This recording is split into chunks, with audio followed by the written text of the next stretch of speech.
I forever a multiple personalities, mental disorder, specialist infinitist. If someone with multiple personalities threatens to kill himself, it is considered a hostage situation. Fear and anxiety affect decision making and the direction of more caution and risk aversion. Traumatized individuals pay more attention to cues of threat and other experiences, and they interpret ambiguous stimuli in situations as threaten and lead into more fear-driven decisions. And people with a dissociative disorder, certain parts are compelled to focus on the perception of anger, living in trauma time. These dissociative parts immediately perceive the present as being just like the past, and emergency emotions such as fear, rage, or terror are immediately evoked, which compel impulsive decisions to engage in defensive behaviors free of flight, fight, or collapse. When parts of you are triggered, more rational and grounded parts may be overwhelmed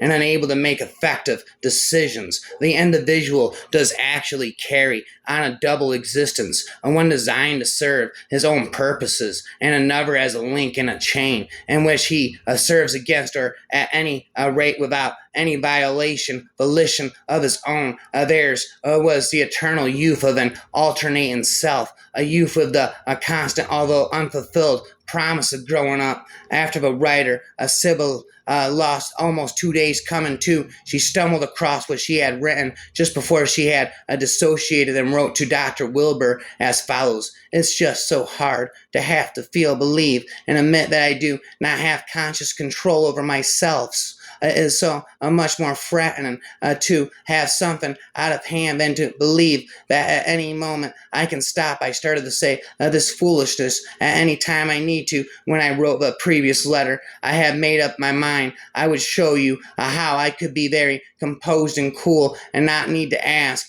you to listen to me, nor to explain anything to me, nor need any help, but by telling you that all this about the multiple personalities was not really true. I could show, or so I thought, that I did not need you. Well, I would be easier if it were put on, but the only ruse of which I'm guilty is to have pretended for so long before coming to you that nothing was wrong, pretending that the personalities did not exist, has now caused me to lose about 2 days. It is so much more threatening to have something out of hand than to believe that at any moment I can stop. I started to say this foolishness, spent craziness. Well, it would have been easier if it were put on, but the only true ruse of which I'm guilty is to have pretended for so long, spent taking hits from the mental disorder Bond. He was so much the picture of different kinds of assimilation that was almost a case of multiple personalities. The world is dissociate. There is no A before the SS, before invariably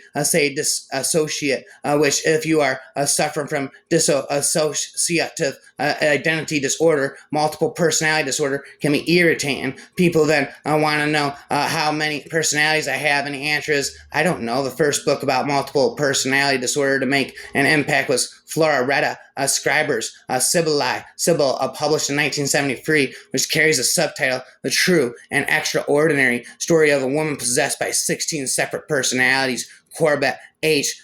Fig Penn and Hervey Cleckley published the controversial The Free Faces of Eve much earlier in 1957, and Pete Townsend from The Who wrote of the song Four Faces. People seem to feel safe with numbers. The truth is more complicated. The kids emerged over time. Billy, the boisterous 5-year-old, was at first the most dominant, but he slowly stood aside for JJ, the self-confident 10-year-old who appears when Alice is under stress and handles complicated situations like traveling on the underground and meeting new people. The first entity to visit was the external voice of the professor, but he had a choir of accomplices without names. So how many actual alter personalities are there? I would say more than 15 and less than 30, a combination of protectors, persecutors, and friends. My own family tree. We propose that the BPD involves secondary structural dissociation consistent with this, and Ryle, 1999, found that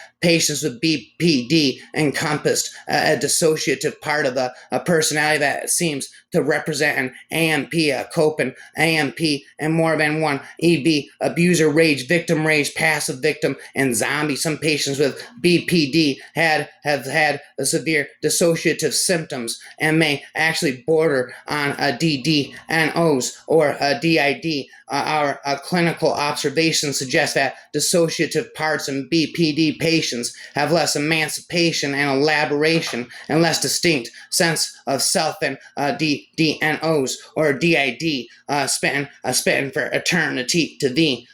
I didn't know that you're only supposed to have one personality. I didn't realize that having lots of voices in your head was abnormal, but you are protecting yourself. You are protecting your soul, and that's what I did. Severe dissociative symptoms are found mainly in people who have a dissociative disorder, but even at its most extreme, this illness is not a catastrophic affliction that is often made out to be. A healing is not about eliminating parts of the self, but about embracing every aspect of who they are with compassion and courage. I'm spitting forever and ever. I said I have multiple split personality disorder, a specialist, infinitist. I am by forever multiple personalities, mental disorder, specialist, infinitist, spitting this into the abyss of infinite syllable pit, syllable mix.